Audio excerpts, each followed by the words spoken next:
बोल रहा है इतवार के पॉलिटिक्स कुल बोला आएंगे यार, कोई ना आया, समझा। चले तो राणा प्रताप सागर, जवाहर सागर, राणा प्रताप सागर, जवाहर सागर और हो गया गांधी सागर, ये सभी बांध राजस्थान में स्थित है। कहाँ स्थित है? राजस्थान। और राजस्थान में कौन सा नदी? चंबा नदी। चुलिया जलप्रपात चंबा नदी पर है। आगे बताना कि भाखड़ा नालंग बांध परियोजना किस नदी पर है? सतलज नदी। याद रखना गोविंद सागर बांध इसी पर है, ठीक है। गोविंद सागर बांध कहाँ? सतलज। आज सेट में दोनों था, गोविंद सागर बांध और यहाँ राणा प्रताप साहब, आज वाला सेट में दोनों ऑप्शन, दोनों प्रश्न आया हुआ था आज जो करवाए थे ग्रुप डिस्कशन, अति सॉरी 75 प्रश्न का। आगे बताएगा किशनगंगा और तुलबुल परियोजना, किशनगंगा और तुलबुल परियोजना, किशनगंगा और तुलबुल परियोजना किस नदी पर है? तुलबुल झेलम। किशनगंगा भी झेलम।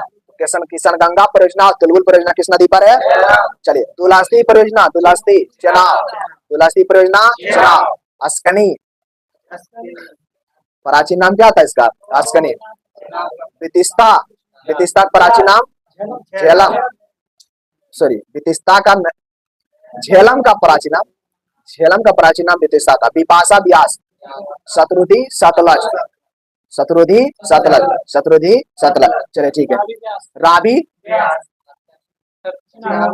रावी व्यास बोलता है, बिपाशा व्यास जी, बिपाशा व्यास, रावी व्यास नहीं। पुरोशनी, पुरोशनी रावी, पुरोशनी रावी, हाँ पुरोशनी रावी होगा। आगे बताएगा हरिके बांध, हरिके बांध किस नदी पर है? हाँ हरिके बांध, या बोल सकते हैं पोंग बांध, हरिके और पोंग बांध रावी नदी। हरिके और पोंग बांध किस नदी पर है? हरिके और पोंग बांध किस नदी पर है? हरिके और पोंग बांध किस नदी पर है? शारदा विवाद किसके किसके बीच रहा है?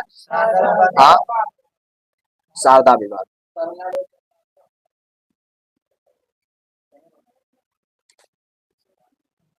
बताइए शारदा, शारदा विवाद, शारदा आपको भारत से, भारत और नेपाल के बीच विवाद रहा है।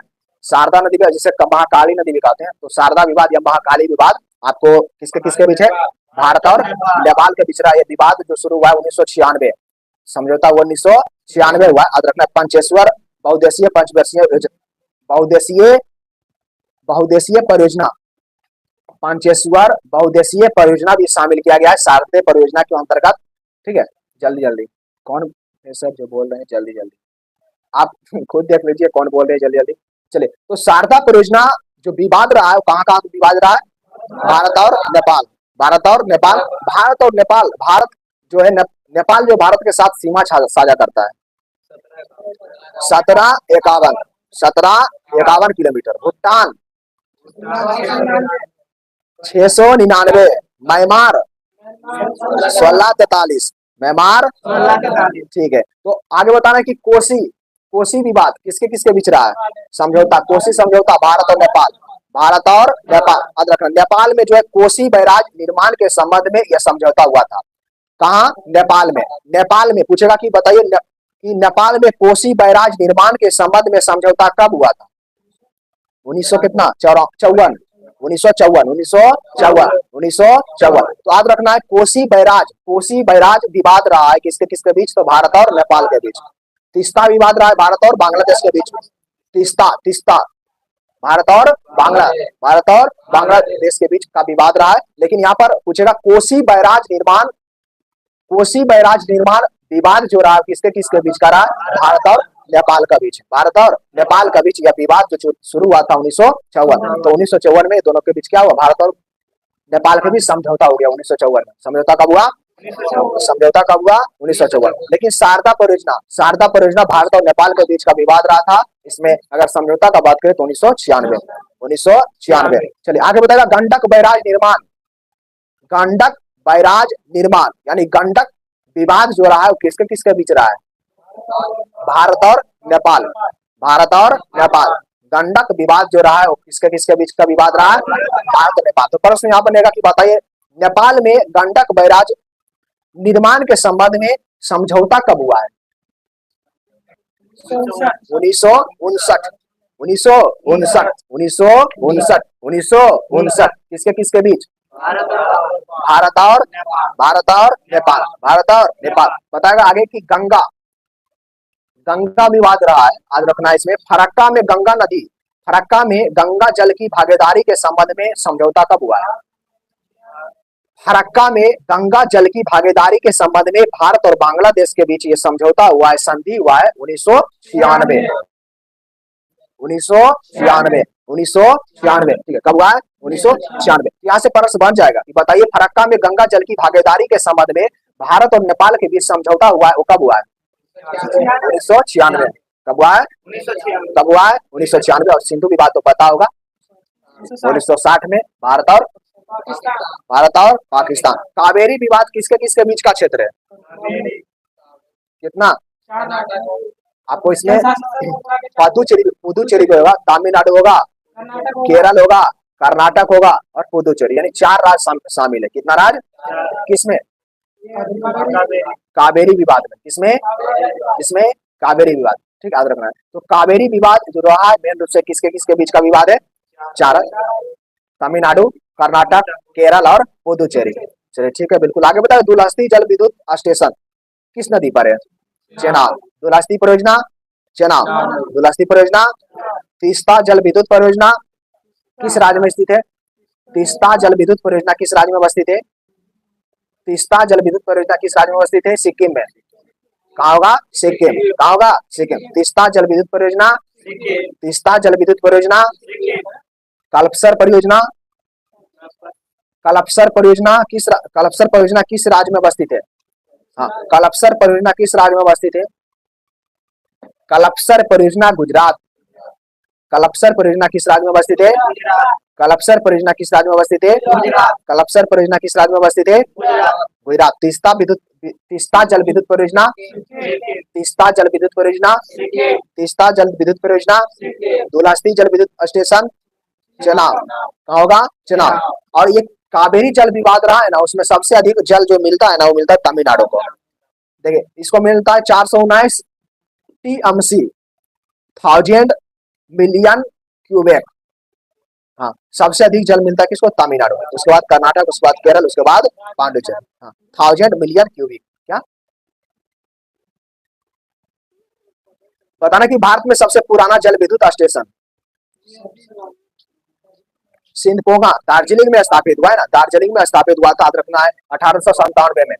1897 में, 1897, 10 नवंबर 1897 में दार्जिलिंग में स्थापित हुआ था भारत का सबसे पुराना जल विद्युत स्टेशन। जल विद्युत स्टेशन, जल विद्युत स्टेशन। आगे बताएगा, अलमाटी बांध किस नदी पर स्थित है? कृष्णा। अलमाटी बांध कृष्णा, अलमाटी बांध, अलमाटी बांध, अलमाटी बांध। चलिए ठीक है, बिल्कुल। बताना कि बहुउद्देशीय घाटी परियोजना को आधुनिक भारत का मंदिर किसने कहते हैं? जवाहरलाल जवाहरलाल जवाहरलाल जवाहरलाल नेहरू। चलिए ठीक है, बिल्कुल सही है। आगे बताएगा, मेराक्षी परियोजना किस राज्य में अवस्थित है? मेराक्षी परियोजना वेस्ट बंगाल, हाँ, पश्चिम बंगाल में, ठीक है। मेराक्षी परियोजना पश्चिम बंगाल, हाँ, पश्चिम बंगाल में। आगे बताएगा, तेलुगु गंगा परियोजना, तेलुगु गंगा परियोजना, तेलुगु गंगा परियोजना किस राज्य की संगीत परियोजना है? तेलुगु गंगा परियोजना संगीत परियोजना बताना है कि तेलुगु गंगा परियोजना है ना, उस कौन सा राज्य का संगीत परियोजना? इसमें कौन कौन सा राज्य होगा? तमिलनाडु, आंध्र प्रदेश, कर्नाटक। तमिलनाडु, आंध्र प्रदेश, कर्नाटक।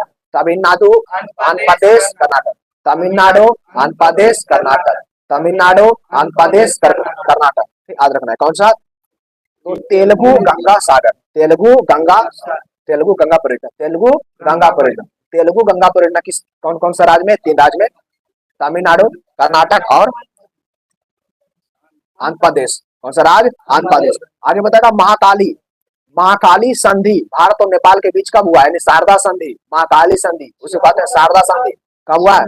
96 में, 1996, 1996। शारदा या फिर बोल सकते शारदा या फिर महाकाली संधि, शारदा और महाकाली संधि। तो पूछेगा शारदा या महाकाली संधि किसके किसके बीच हुआ है? भारत और नेपाल के बीच, भारत और नेपाल के बीच। कोसी, कोसी संधि, कोसी, कोसी, यहाँ पर नेपाल में जो बैराज बनाया गया था ना, कोसी बैराज, उसी के चलते भारत और नेपाल के बीच का विवाद रहा था। 1954 में समझौता हुआ, 1954 में समझौता हुआ। चलिए ठीक है। और गंडक बैराज का निर्माण में समझौता हुआ 1959 में। गंडक बैराज के निर्माण में भारत और नेपाल के बीच समझौता हुआ 1959 में। फरक्का, फरक्का में भागीदारी के लिए भारत और बांग्लादेश के विवाद रहा है फरक्का 1996 में ये मामला सलटा था। कब? 1996 आगे बताएगा कि जल धाका, चूखा, ताला, मांगदेहू ये सब क्या है? विद्युत परियोजना है। ठीक है, ये सब विद्युत परियोजना है। कहाँ स्थापित है? भूटान में, भारत के सहयोग से। भारत के सहयोग से, ठीक है। पहला तो याद रखना है जल धाका। जल धाका जल विद्युत परियोजना है। जल धाका क्या है? तो जल विद्युत परियोजना, जल के द्वारा विद्युत उत्पन्न होता है, जल धाका। जल धाका, उसके बाद हाँ, उसके बाद याद रखना है चूखा या चूखा, याद रखना है चूखा भी है, चूखा, ठीक है, चूखा। उसके बाद एक ताला है, ताला, ताला और मांगदेव। तो ताला और मांगदेव एक प्रकार का क्या है? जल विद्युत परियोजना है। ये आपको भूटान में है, भारत के सहयोग से। भारत के सहयोग से, भारत से ही निर्मित हुआ है। याद रखना, भारत के सहयोग से ही निर्मित हुआ है। पूछेगा आपसे, बताइए मांगदेहू जल विद्युत परियोजना कहाँ है? भूटान। ताला जल विद्युत परियोजना कहाँ है? भूटान, ठीक है। और चूखा जल विद्युत परियोजना कहाँ है? भूटान में। कहाँ है? भूटान। किसके सहयोग से लगा है? आगे बताएगा मेजा बांध। हाँ, मेजा बांध किस नदी पर है? मेजा बांध राजस्थान में है, कोठारी नदी। कौन सा नदी? कोठारी नदी। हाँ, कौन सा नदी? कोठारी नदी। कोठारी नदी पर है कौन सा बांध? मेजा बांध। और किस राज्य में मेजा बांध? राजस्थान। मेजा बांध किस राज्य में है? मेजा बांध राजस्थान। किस नदी पर है? कोठारी। किशन गंगा परियोजना,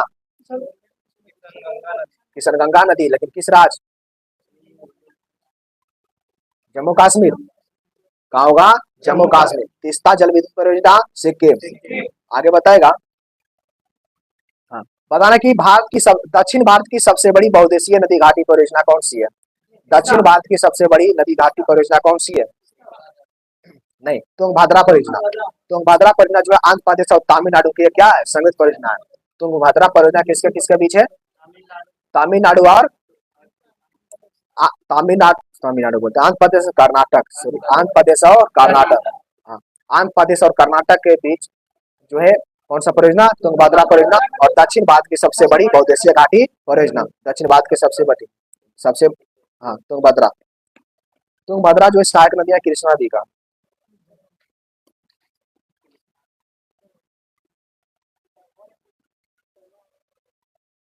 चलिए बताया कि रबी फसल कब से कब बोया जाता है?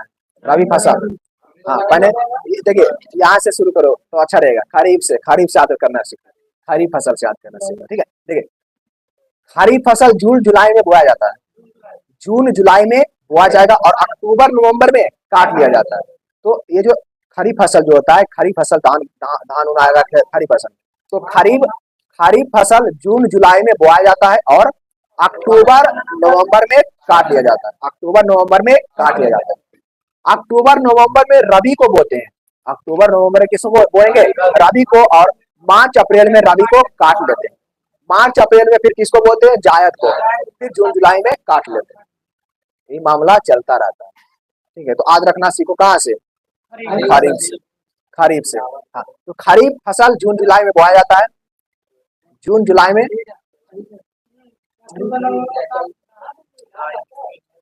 क्या? अच्छा, एक छोड़ दिया है, ठीक है, एक छोड़ दिया है, तो क्या दिक्कत है? आपको ऑप्शन में दो गो रहेगा, दो गो रहेगा, जैसे जून जुलाई है और अक्टूबर नवंबर, तो इस तरह से दोनों रहेगा, सुटेबल करके रहेगा, दोनों रहता है, ठीक है। चलिए, तो खरीफ फसल की बुआई जून जुलाई में होती है और इसका कटाई का बात करें अक्टूबर नवंबर में काट लिया जाता है। खरीफ फसल में कौन आएगा? ज्वार आता है, धान आता है, मक्का आता है, मूंगफली आता है, तो मक्का इसमें तीनों हो जाएगा, ठीक है। चलिए, रागी सोयाबीन, सोया प्रदेश मध्य प्रदेश, ठीक है। तो रागी सोयाबीन ये सब किसमें आ जाएगा? नहीं, खरीफ फसल में आता है। किसमें आता है? खरीफ फसल। आलू, राय, मसूर, सरसों ये सब किसमें आएगा? रबी फसल में। किसमें आएगा? रबी फसल। गेहूं, जौ, चना किसमें आएगा? रबी। बोएंगे अक्टूबर नवंबर में, काटेंगे मार्च अप्रैल में काट लेंगे, जून जुलाई रख ले। चले, उसके बाद जायद फसल का बात करते हैं। तो जायद फसल में आपको तारबुल हो जाएगा, अभी मौसम देखिएगा, अभी खीरा, ककड़ी, तारबूज, लालमी और विभिन्न प्रकार का जो है सब्जी अभी आ जाएगा किसमें, जायद में। किसमें आएगा, जायद में। तो इसमें देखिए आपको जायद फसल से उठाएगा तो तारबूज को और खीरा और भिंडी, खीरा, ककड़ी, भिंडी, भिंडी, ये सब जायद में आता है। किसमें आता है, किसमें आएगा, जायद में आ जाता है। चलिए तो इसमें एक बार और रिवीजन कर लीजिएगा। बताएगा बाजरा किसमें आएगा, बाजरा खरीफ फसल, बिल्कुल। मक्का किसमें आएगा, तिल किसमें आएगा, तिल, तिल, तिल, खरीफ, खरीफ, खरीफ, तिल खरीफ में आएगा ना, तिल, तिल रबी हो जाएगा ना, यहाँ पर खरीफ हुआ। देखिए तिल किस समय बोया जाता है,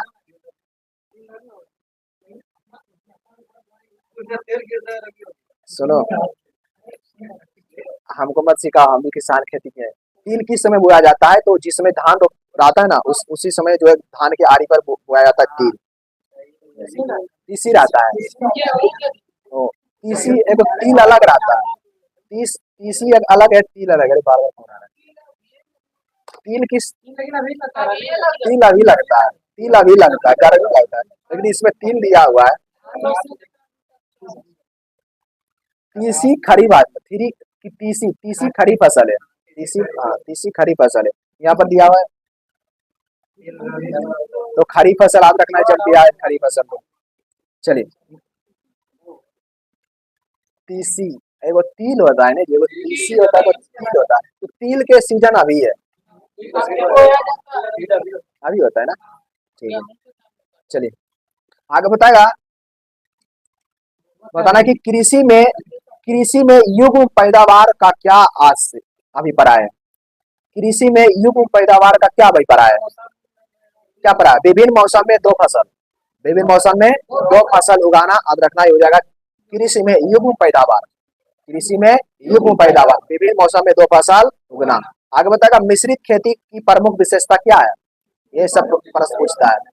हाँ, मतलब इसमें पशुपालन के साथ कृषि उत्पादन भी कर देना, पशुपालन के साथ कृषि उत्पादन भी कर देना, मिश्रित हो गया। आगे बताएगा कि बताना कि भारत में संकाय यानी चालू जोत का सबसे बड़ा औसत आकार कौन सा राज्य का है, चालू जोत सबसे ज्यादा चालू जोत कहाँ, राजस्थान। सबसे ज्यादा बड़ा चालू जोत कहाँ हो जाएगा, कहाँ हो जाएगा, राजस्थान। चलिए ठीक है, सबसे बड़ा चालू जोत कहाँ हो जाएगा, राजस्थान। आगे बताएगा दक्षिण भारत में उच्च कृषि उत्पादक कौन सा क्षेत्र का तट है, उच्च कृषि उत्पादक भारत में उच्च कृषि उत्पादक तट कौन सा क्षेत्र है, तमिलनाडु का तट है, तमिलनाडु का तट। तो तमिलनाडु का जो तट है ना वहां पर उच्च कृषि उत्पादक क्षेत्र है, उच्च कृषि उत्पादक क्षेत्र तमिलनाडु का तट में, तमिलनाडु का तट। आगे बताएगा भारत में रासायनिक उर्वरक सबसे बड़ा उपभोक्ता, रसायन का सबसे बड़ा उपभोक्ता जो करता है कौन कौन सा राज्य करता है, उत्तर प्रदेश और महाराष्ट्र, उत्तर प्रदेश और महाराष्ट्र, उत्तर प्रदेश और महाराष्ट्र, बिल्कुल से उत्तर प्रदेश और महाराष्ट्र। चलिए जो अभी आए लाइक कर दीजिएगा एक बार, ठीक है, एक बार आप लोग लाइक करिएगा।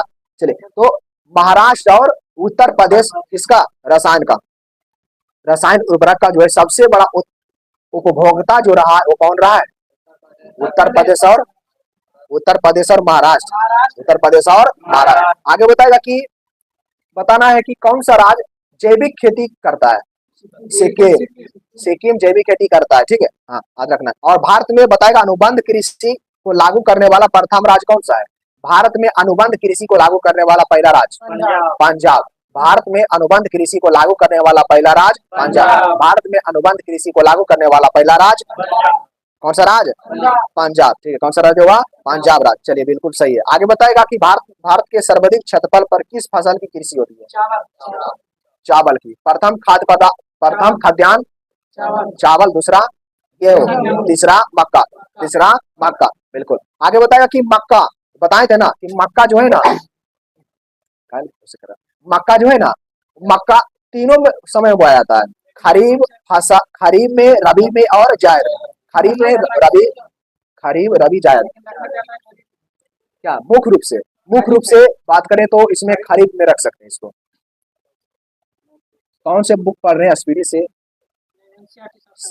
कौन सा बुक से पढ़ा रहे हैं, स्पीडी से नहीं, सार संग्रह एनसीईआरटी, ठीक है, ज्योग्राफी सार संग्रह जो है एनसीईआरटी का, महेश बनवाल सर का, इसी से।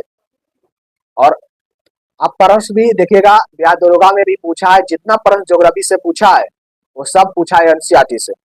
हाँ, और बिहार पुलिस में उम्मीद है कि 100% क्वेश्चन जो आएगा वो एनसीईआरटी से ही आएगा, इसमें कोई दोहराय नहीं, एनसीईआरटी से। ज्योग्राफी आएगा तो एनसीईआरटी से। हिस्ट्री देखिए, हिस्ट्री ऐसा चैप्टर है कि हिस्ट्री का पूछ जाएगा तो बन जाएगा, हिस्ट्री पूछेगा बन जाएगा, और हिस्ट्री लुसेंट से भी मिल जाता है। लेकिन इस बार बिहार दरोगा में हुआ था कि बहुत सारे प्रश्न लुसेंट से भी नहीं मिला था, लेकिन हम क्या कर रहे थे कि क्राउन को लेकर चल रहे थे, और क्राउन में प्रश्न क्या हो गया, फंस गया, क्राउन से प्रश्न फंस गया था, तो क्राउन से कोई दिक्कत नहीं हुआ। लेकिन उस समय ज्योग्राफी जो है वो सार संग्रह से नहीं करवाए थे, इसीलिए ज्योग्राफी का प्रश्न जो है कम बन पाया था। लेकिन सारा प्रश्न जो है आपको ज्योग्राफी से जो था वो एनसीईआरटी, स्पेशल एनसीईआरटी का जो है ना, स्पेशल एनसीईआरटी का एक बुक आता है यहाँ, ठीक है, देखिए स्पेशल एनसीईआरटी का है, तो इसमें जितना भी प्रश्न बिहार दरोगा पूछा गया है वो पार्ट वाइज पार्ट करके देखिएगा, वहां पर सब कुछ दिया हुआ है, ठीक है, इसमें देखिएगा खोजिएगा सब मिल जाएगा। तो इसीलिए एनसीईआरटी पढ़ना जरूरी है इस बार, नहीं तो फिर अगला वैकेंसी का इंतजार हो जाएगा सबको। तो एनसीईआरटी पढ़िए, ठीक है, सार संग्रह महेश बनवाल सर का, उसी को। चलिए, तो अनुबंध कृषि करने वाला जो है राज्य कौन सा है, पंजाब, और सिक्किम करता है जैविक खेती। करंट अफेयर्स बताना है, ग्रीन गोल्ड किसका किस में, गेहूं का रहेगा, चाय का रहेगा, ग्रीन गोल्ड चाय का, ठीक है। कल्याण सोना गेहूं, कल्याण सोना कन्या, और जया पद्मा पूषा धान का है, ठीक है। सुगंधा जमुना धान का, सुगंधा जमुना धान का। जमुनालाल बजाज, जमुनालाल बजाज कौन सा उपाधि दिया गया था जमुनालाल बजाज, राय बहादुर को उपाधि। वायसराय की कार्यकारी परिषद से इस्तीफा कौन दे दिया था, श्री शंकर नायर, श्री शंकर नायर। कैसर हिंद की उपाधि लौटा दिए थे, महात्मा गांधी, नाइटहुड की उपाधि लौटा दिया था रविन्द्रनाथ टैगोर ही बोले थे, जिस समय जलियांवाला बाग हत्याकांड हुआ था ना, बोले थे कि अब समय आ गया है, सारी तमगे को त्याग करके क्या करना, सारी तमगे को त्याग करके अंग्रेजों के खिलाफ क्या करो, आवाज बुलंद करो। तो इसमें जितना लोग थे जिसको उपाधि दिया गया था 1915 में जो है कैसर हिंद की उपाधि से सम्मानित किया गया था, किसको, महात्मा गांधी को। 1877 का बात है तो दिल्ली दरबार का प्रथम बार आयोजन हुआ था, तो उसमें महारानी विक्टोरिया को सम्मानित किया गया था। प्रथम बार दिल्ली दरबार का आयोजन 2 बार हुआ है, 3 बार हो गया है। चलिए ठीक है, आगे बताइएगा। करंट अफेयर्स में 7 सितंबर 2023 को केंद्र ने मेडिकल शिक्षा में सरकारी स्कूलों के छात्र के लिए कितना प्रतिशत आरक्षण की मंजूरी दिया है, 10%। याद रखना, मेडिकल शिक्षा में सरकारी स्कूल के छात्रों के लिए कितना प्रतिशत आरक्षण मिला है, 10%। कितना प्रतिशत आरक्षण मिला है, कितना प्रतिशत आरक्षण मिला है, कितना प्रतिशत आरक्षण मिला है, 10%। 1877, हाँ 1903 में और 1911। तो हम कहाँ गलत बोल रहे हैं, हम बोले कि 3 बार नहीं हुआ है, तो हम बोले 3 बार। हम पूछे कितना बार हुआ है तो बोला 3 बार, तो हम कुछ बोले। 1877 में 1 बार हुआ, ठीक है, और फिर 3 में हुआ, 1903 में हुआ, और 1911 में हुआ। अच्छा बताएगा कि धर्म सभा का आयोजन कितना बार हुआ है, कितना बार धर्म सभा में आपको स्वामी विवेकानंद शामिल हुए थे, 2 बार हुआ है। एक बार हुआ है आपको 1900 में, एक बार हुआ है 1900 में, ठीक है, एक बार 1900 में हुआ है, और एक बार हुआ 1893 में, जो कहाँ हुआ है, शिकागो में। कहाँ हुआ है, शिकागो। कहाँ हुआ है, शिकागो। कहाँ हुआ है, शिकागो में। चलिए ठीक है,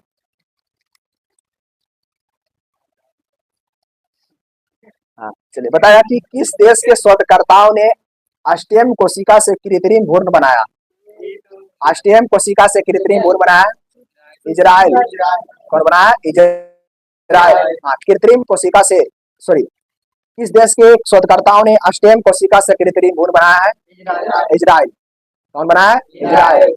कौन बनाया है? इजराइल। कोशिका विभाजन का खोज बिरचाओ। किसने किया है? बिरचाओ, 1855 में। आगे बताया कि प्रधानमंत्री मोदी को सुरक्षा देने वाले किस एसपीजी का अधिकारी का निधन हो गया है?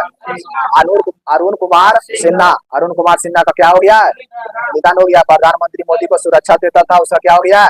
निधन। पूछ भी सकता है। अरुण कुमार सिन्हा, अरुण कुमार सिन्हा, अरुण कुमार सिन्हा, अरुण कुमार सिन्हा। चलिए ठीक है, बिल्कुल। आगे बताएगा किस राज्य के सलेम सागो को जीआई टैग मिला है? सलेम सागो तमिलनाडु। चंदेबुट्टी साड़ी को तमिलनाडु, सबसे ज्यादा जीआई टैग तमिलनाडु के पास है। सबसे ज्यादा जीआई टैग तमिलनाडु।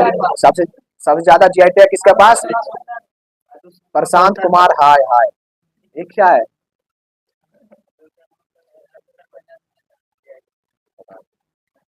नहीं पता। चलिए आगे बताएगा 8 सितंबर 2023 को किसे लक्ष्मी कुमारी चुड़ावत बाल साहित्य पुरस्कार से सम्मानित किया गया है?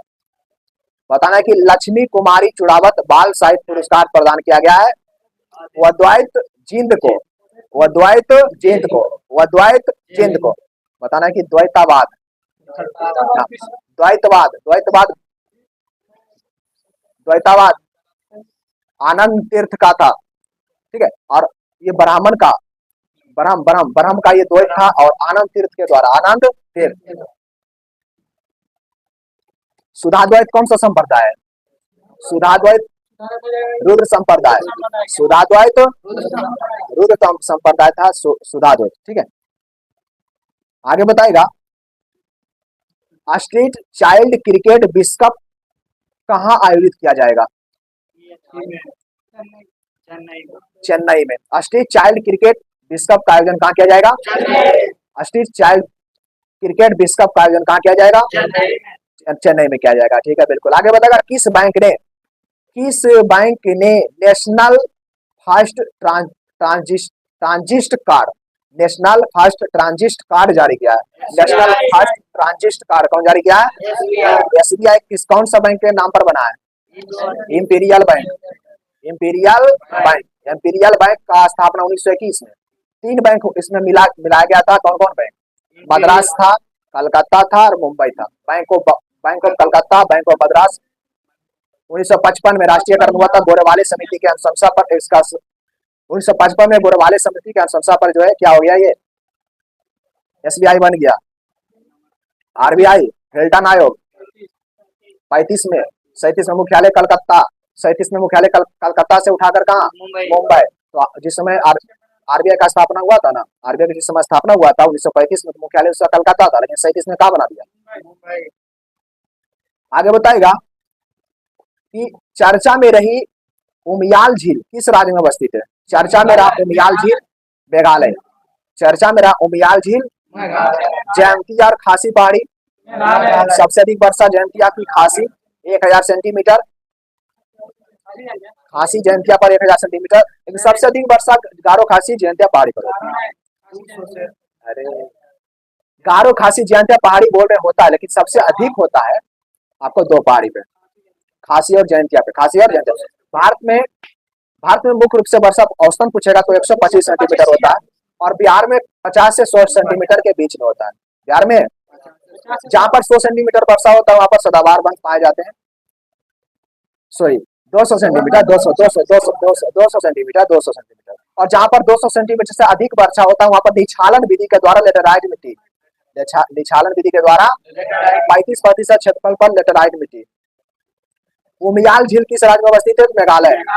चलिए ठीक। 8 सितंबर 2023 को किस राज्य में 15 अप्रैल को पहला बैसाख मनाने का निर्णय लिया गया है? पहला बैसाख पश्चिम बंगाल। पहला बैसाख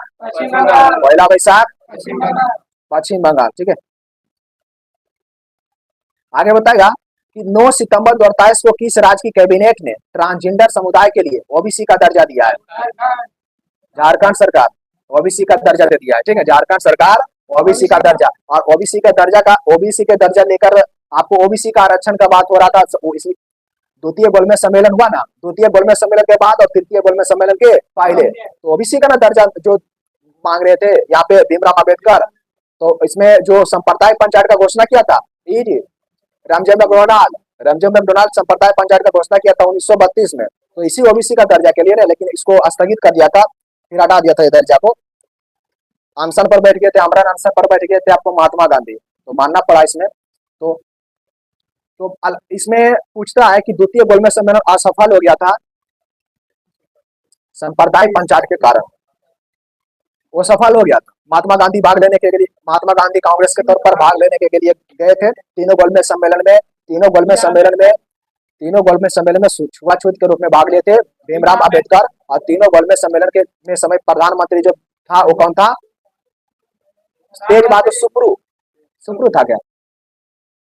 साथ में कौन रहा था? वो वही होगा, भीमराव अम्बेडकर साथ एक और थे, तीनों इस गोलमेज सम्मेलन में भाग लिए थे। थोड़ा दिमाग में नया आ रहा है। और तीनों गोलमेज सम्मेलन में बात करें तो तीनों गोलमेज सम्मेलन, उस समय इंग्लैंड के प्रधानमंत्री था रैमजे मैकडोनाल्ड। चलिए ठीक है। तो ट्रांसजेंडरों के लिए जो समुदाय, ट्रांसजेंडर के जो समुदाय, उसको ओबीसी का दर्जा दिया है झारखंड सरकार। आगे बताएगा कहाँ कौन सुरेन है? चंपाइन सुरेन है, कोई सुरेन है। चलिए आगे बताएगा, तो सुरेन याद रखो। आगे बताएगा कि द्विपक्षीय नौसेना अभ्यास बरून किसके बीच हुआ है? बरून भारत और फ्रांस, बरून भारत और फ्रांस, बिल्कुल। आगे बताएगा कि 2023 को किस देश ने अपने सभी नागरिकों के लिए स्व संप्रभुत राष्ट्रीय डिजिटल आईडी शुरुआत किया है? स्व संप्रभुत राष्ट्रीय डिजिटल आईडी शुरुआत किया है आपको? भूटान। कौन क्या है? भूटान। कौन क्या है? भूटान। चलिए ठीक है। आगे बताएगा कि किस देश ने अपनी पहली न्यूक्लियर अटैक सबमरीन लॉन्च किया है? सबमरीन उत्तरी कोरिया। कौन क्या है? उत्तरी कोरिया। कौन क्या है? उत्तरी कोरिया, न्यूक्लियर अटैक सबमरीन। और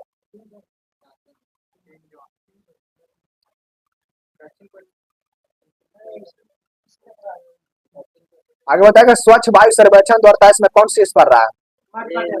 इंदौर मत बजे। दूसरा स्थान पर आगरा, तीसरा स्थान पर थाने, मुंबई से थाने 34 किलोमीटर, ब्लैक ब्यूटी 1853 डलहौजी के शासनकाल में। चलिए आप लोग लाइक कर दीजिए, ठीक है। अभी 13 लाइक हुआ है, 20 लाइक पूरा ही है। आगे बताएगा एआई सिखाने में मदद के लिए सरकार ने किसके साथ समझौता किया है? बच्चों को एआई, आर्टिफिशियल इंटेलिजेंस होगा, आर्टिफिशियल इंटेलिजेंस को बच्चों को सिखाने के लिए आपको बताना है सरकार समझौता किया है किसके साथ? एडोब के साथ। किसके साथ? एडोब के साथ। आगे बताएगा कि किस देश ने विश्व के सर्वश्रेष्ठ देश के खिताब जीता है? स्विट्जरलैंड। कौन जीता है? स्विट्जरलैंड जीता है विश्व के सर्वश्रेष्ठ का खिताब। नेक्स्ट है 2023 को किस राज्य के पूर्व मुख्यमंत्री को भ्रष्टाचार के आरोप में गिरफ्तार कर लिया है? आंध्र प्रदेश। हाँ, चंद्रबाबू नाम था उसका, इसी करके चंद्रबाबू करके नाम था उनका। उनको जो है आरोप, भ्रष्टाचार के आरोप में गिरफ्तार कर लिया आंध्र प्रदेश। नेक्स्ट है किस देश ने आधिकारिक रूप से 3 सितंबर को सनातन धर्म घोषित किया है? सनातन धर्म दिवस मनाने का लिए घोषणा किया है 3 सितंबर को सनातन धर्म मनाने के लिए घोषणा किया है अमेरिका किया। कौन क्या है? अमेरिका। सनातन धर्म, कौन सा धर्म? सनातन धर्म, ठीक है। अभी भी एक लाइक बचा हुआ है, सनातन धर्म। नेक्स्ट है 9 सितंबर 2023 को किस देश के सुप्रीम कोर्ट ने गर्भपात को अपराध की श्रेणी से बाहर निकाल दिया है? गर्भपात को अपराध की श्रेणी से बाहर कर दिया है मैक्सिको। कौन कर दिया है? मैक्सिको। चलिए ठीक है, बिल्कुल सही है। बताना है कि पुरुष के नसबंदी क्या कहलाता है?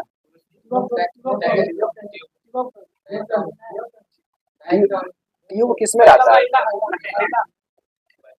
कितना बार बताएं? आगे बताएगा भारत के पहले भूमिगत ट्रांसफार्मर का उद्घाटन कहाँ किया गया? भूमिगत ट्रांसफार्मर बेंगलोर। ट्रांसफार्मर के खोजकर्ता फराडे। ट्रांसफार्मर का खोजकर्ता।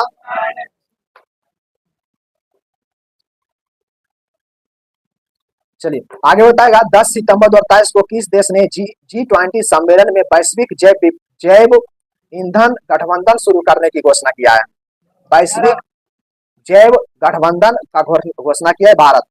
G20 शिखर सम्मेलन में वैश्विक जैव ईंधन गठबंधन शुरू करने का घोषणा किया है भारत। और G20 का मुख्यालय है, स्थापना हुआ तो 1999 का अधिनियम।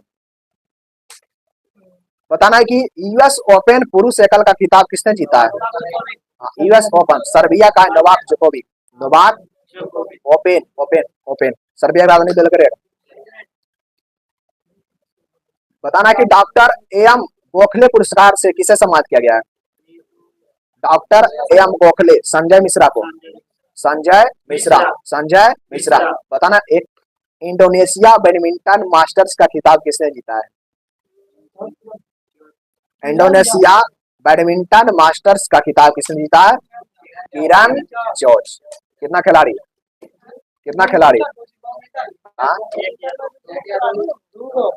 वो बैडमिंटन खेलता है, टेबल टेनिस से 2। चलिए ठीक है। शतरंज में कितना खिला है? शतरंज में कितना घर होता है? 64 घर होता है। 17 क्या? हाँ घर 64 हुए। चलिए सभी को गुड नाइट। क्या बात करो, लगा देते हैं। कहाँ खोगा? नहीं लगता है आपको।